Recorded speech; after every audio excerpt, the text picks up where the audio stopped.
42% reservation ఇవ్వాలి అని అంటే రాజ్యాంగ సవరణ జరగాలి. కానీ రాజకీయంగా వినండి రాజకీయంగా ఈ వేదిక మీద నుంచి నేను మాట ఇస్తున్నా. మా పిసిసి అధ్యక్షుడి గారితో నేను మాట తీసుకొని వచ్చిన అధ్యక్ష, మా పిసిసి అధ్యక్షుడు మహేష్ కుమార్ గౌడ్ గారిని నేను అడిగిన, ఓలా చట్టపరంగా 42% ఇవ్వడానికి అవకాశం లేకపోతే పార్టీ పరంగా రేపు జరగబోయే స్థానిక సంస్థలలో కాంగ్రెస్ పార్టీ 42% సీట్లు ఇస్తామని చెప్పినాం అధ్యక్ష. ఇవాళ మేము సిద్ధంగా ఉన్నాం, మీరు సిద్ధంగా ఉన్నారా? నేను ఇవాళ సూటిగా అడుగుతున్న బీఆర్ఎస్ను బీజేపీని, మా పార్టీ 42% రేపు జరగబోయే స్థానిక సంస్థల ఎన్నికలల్లో 42% సీట్లు మా పార్టీ ఇస్తుంది. ఇది మా కమిట్మెంట్. మీ రెండు పార్టీలు నేను సవాలు విసురుతున్నా, మీరు రాండి, ఈ వేదిక మీద నుంచి మాట ఇవ్వండి, 42% ఇద్దాం. చట్టాన్ని సవరించే చట్టంలో ప్రొవిజన్ వచ్చినప్పుడు చట్ట ప్రకారం ఇద్దాం. ఈ రోజు రాజకీయంగా నైతికంగా మనం కట్టుబడి ఉండి 42% బలహీన వర్గాలకు సీట్లు ఇద్దాం. మీకు చిత్తశుద్ధి ఉంటే ముందుకు రాండి అని చెప్పి నేను వారికి సూచన చేస్తున్నా అధ్యక్ష.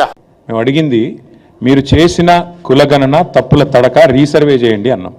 మళ్ళీ ఒక పరిహాసం మాదిరిగా ఒక జోకులాగా, ఎంత సిల్లి అండి నాకు అర్థం కాదు. అసలు కామన్ సెన్స్ ఉందా ముఖ్యమంత్రికి? అసలు ఇప్పుడు కేసీఆర్ గారు కేటీఆర్ గారు పాల్గొనలేదని పదే పదే పదే పదే పాడిందే పాటారంటే అది చెప్తా ఉన్నాడు. నా ఎలక్షన్ అఫిడవిట్లో నా కులం లేదా? నాది ఏం తెలుసుకునేది? కొత్తగా ముఖ్యమంత్రి సంవత్సరం నుంచి అవుతూనే ఉన్నాడు నా మీద. ఏం కేసు పెట్టాలని నా గురించి తెలియదు ఏముంది ఆయనకు? ఆస్తుల వివరాలు ఉన్నాయి, నా కులం పేరు ఉన్నది, నా అన్నీ ఉన్నాయి. ఆయన దగ్గర లేనిదేం పాడైంది? అసెంబ్లీ స్పీకర్ అడిగితే ఆయన ముఖాన కొడతాడు. నేనేమంటున్నా అంటే చిల్లర మదాకులు చేయొద్దు. ముఖ్యమంత్రి అంటాడు ఈ చిల్లర మదాకులు చేయొద్దు. నీకు బీసీలో మీ చిత్తశుద్ధి ఉంటే 42% రిజర్వేషన్ ఎట్లిస్తావో చెప్పు. రాహుల్ గాంధీ ఏం చేస్తావో చెప్పు. నీ పార్టీ ఏం చేస్తుందో చెప్పు. బీసీల మీద ప్రేమ ఉంటే 42% రిజర్వేషన్ ఇచ్చే మాట నిజమే అయితే ఎట్లా నీ కార్యాచరణ ఏందో చెప్పు. ఇంకొక మాట, ఇలా చాలా సిల్లీగా మాట్లాడుతున్నాడు, ఎట్లా సాధ్యమవుతుందని మాట్లాడుతున్నాడు. మరి ఎట్లా సాధ్యమవుతుందని ఎలక్షన్ల ముందు తెలియదా? కామారెడ్డి డిక్లరేషన్లో సిద్ధరామయ్య గారితో చెప్పించేటప్పుడు ఎట్లా సాధ్యమవుతుందని సోయలేదు ఆ రోజు? ఇందిరమ్మ రాజ్యంలో ఏం జరిగింది గొప్పగా చెప్తున్నారు ఇవాళ. ఇందిరమ్మ రాజ్యంలో ఏం జరిగిందంటే మండల్ కమిషన్ రిపోర్ట్ తీసి 10 ఏళ్లు బీర్వాల పెట్టి భద్రంగా తాళమేసిండ్రు. తప్పితే ఇందిరమ్మ రాజ్యంలో బీసీలకు న్యాయం జరగలే. 4500 కోట్లు ఖర్చు పెట్టి సోనియమ్మ రిపోర్ట్ ఇవ్వకుండానే వెళ్ళిపోయింది. ఆ తర్వాత బీజేపీ ప్రభుత్వం 2014లో వచ్చిన తర్వాత బీజేపీ వాళ్ళు కూడా ఆ రిపోర్ట్ బయట పెట్టకుండా ఇప్పుడు ఏమంటారు? బాజాప్తా ఓపెన్ గా చెప్తున్నారు బీజేపీ నాయకులు, మేము కులగణనకు వ్యతిరేకం, మేము కులగణన చెయ్యము అని చెప్తా ఉన్నారు ఇవాళ. అట్లా అని చెప్పి సుప్రీంకోర్టులో కూడా వాళ్ళు అఫిడవిట్ వేసిండ్రు. ఇవన్నీ ఎందుకు చెప్పుకుంటున్నామంటే రెండు జాతీయ పార్టీలు, అది కాంగ్రెస్ కావచ్చు బీజేపీ కావచ్చు, అడుగడుగున బీసీలకు అన్యాయం చేసిరు తప్పితే ఎక్కడ కూడా న్యాయం చేయలే.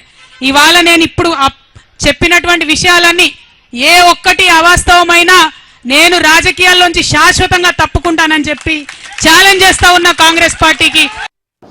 42% రిజర్వేషన్లు పెట్టి ఈరోజు కేంద్రం మీద తోసి ఈరోజు తెలంగాణ ఒక బీసీలకు మీరు ఇచ్చినట్టు హామీ, తెలంగాణ బీసీ సమాజానికి ఇచ్చినట్టు హామీ మీరు ఏ విధంగా నెరవేరుస్తారని చెప్పేసి అడుగుతా ఉన్నాను.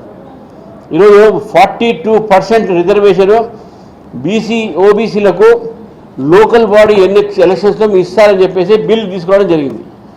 ఆ బిల్లు భారతీయ జనతా పార్టీ మీకు పూర్తిగా మద్దతు చేసింది. ఈరోజు ఆర్డినెన్స్ రాకముందు ఈ బిల్లు మేము 10% ముస్లింలకు ఇస్తాం, మేము 10% మైనార్టీలకు ఇస్తాం అనేటటువంటి మాటలు మాట్లాడుతూ ఉన్నారు. దీన్ని భారతీయ జనతా పార్టీ తీవ్రంగా మతపరమైనటువంటి రిజర్వేషన్ని మేము వ్యతిరేకిస్తున్నాం. రెండోది, వారు ఏమంటున్నారంటే 9th షెడ్యూల్లో పంపించాలి, కేంద్ర ప్రభుత్వం బాధ్యత, మీరు 9th షెడ్యూల్లో పంపిస్తే ఇది అమలు పరుస్తుందని చెప్పేసి. నేను రాష్ట్ర ప్రభుత్వాన్ని అడుగుతా ఉన్నాను, మీరు క్యాబినెట్లో దీని మీద చర్చ చేసినప్పుడు మీకు న్యాయ సలహాలు తీసుకున్నారా లేదా? మీ న్యాయపరమైనటువంటిగా మీ న్యాయ కోవిందులు మీతోనే మాట్లాడారా లేదా? దానిపైన మీకు సలహాలు ఇచ్చారా లేదా? తెలంగాణ నుంచి ప్రాతినిధ్యం వహిస్తున్నటువంటి బీజేపీ ఎంపీలంతా రాజీనామా చేయండి, ఎందుకు రాదో చూస్తాం, లేదా దీన్ని సాధించి పెట్టండి. ఈరోజు సుప్రీంకోర్టులో ఇందిరా సహాని కేసులో చాలా స్పష్టంగా చెప్పినారు, రాష్ట్రాల్లో ఒకవేళ ప్రామాణికమైన సమాచారం ఉంటే, ఎంపైరికల్ డాటా ఉంటే తప్పకుండా రాష్ట్రాలు నిర్ణయం తీసుకోవచ్చని చెప్పినాయి. అందుకే రాష్ట్రం సర్వే చేసి శాసనసభ ఆమోదము, కేబినెట్ ఆమోదము, గవర్నర్ ఆమోదంతో ఢిల్లీలో ఉంది. ఇది కేంద్ర ప్రభుత్వం తీసుకోవాల్సిన నిర్ణయము. తప్పకుండా రాష్ట్ర ప్రభుత్వం కట్టుబడి ఉంది 42% రిజర్వేషన్లకు ఎట్లయినా బరాబరుగా అధికారికంగా అమలు చేస్తాం. ఆనాడు మండల్ కమిషన్ చేస్తే కమండల్ అన్నది మీరే. ఇవాళ మళ్ళీ మీ యొక్క వక్ర బుద్ధిని ఈరోజు మళ్ళీ బీసీలపై కుట్ర చూపెడతా ఉన్నారు. దీన్ని తెలంగాణలో ఉన్నటువంటి అన్ని బీసీ వర్గాలు, కుల సంఘాలు బీజేపీ నిజస్వరూపాన్ని గమనించి 42% రిజర్వేషన్ ఇచ్చే ప్రక్రియలో ఆ రిజర్వేషన్ అమలయ్యే విధంగా కాపాడుకునే ప్రయత్నంలో మరి ముందుండాలని సందర్భంగా కోరుతూ కేంద్రం బీజేపీ తప్పకుండా 42% రిజర్వేషన్ 9వ షెడ్యూల్లో చేర్చాల్సిందే. సో మొత్తం మీద ఇది తెలంగాణలో స్థానిక సంస్థల ఎన్నికల ముందు బీసీ బిల్ అనేటువంటిది ఒకంత రాజకీయ రచ్చలేపేటువంటి అవకాశాలు అయితే కనిపిస్తాయి.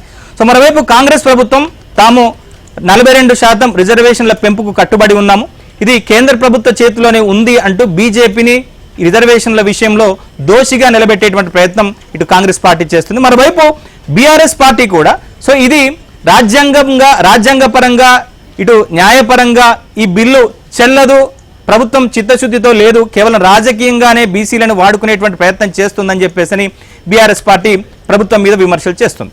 సో మొత్తం మీద మరోవైపు ఢిల్లీలో ప్రధానమంత్రి అపాయింట్మెంట్ కోరినటువంటి ముఖ్యమంత్రి రేవంత్ రెడ్డికి అపాయింట్మెంట్ ఇస్తారా? సో ఢిల్లీలో ఈ రిజర్వేషన్ల పెంపు అంశం మీద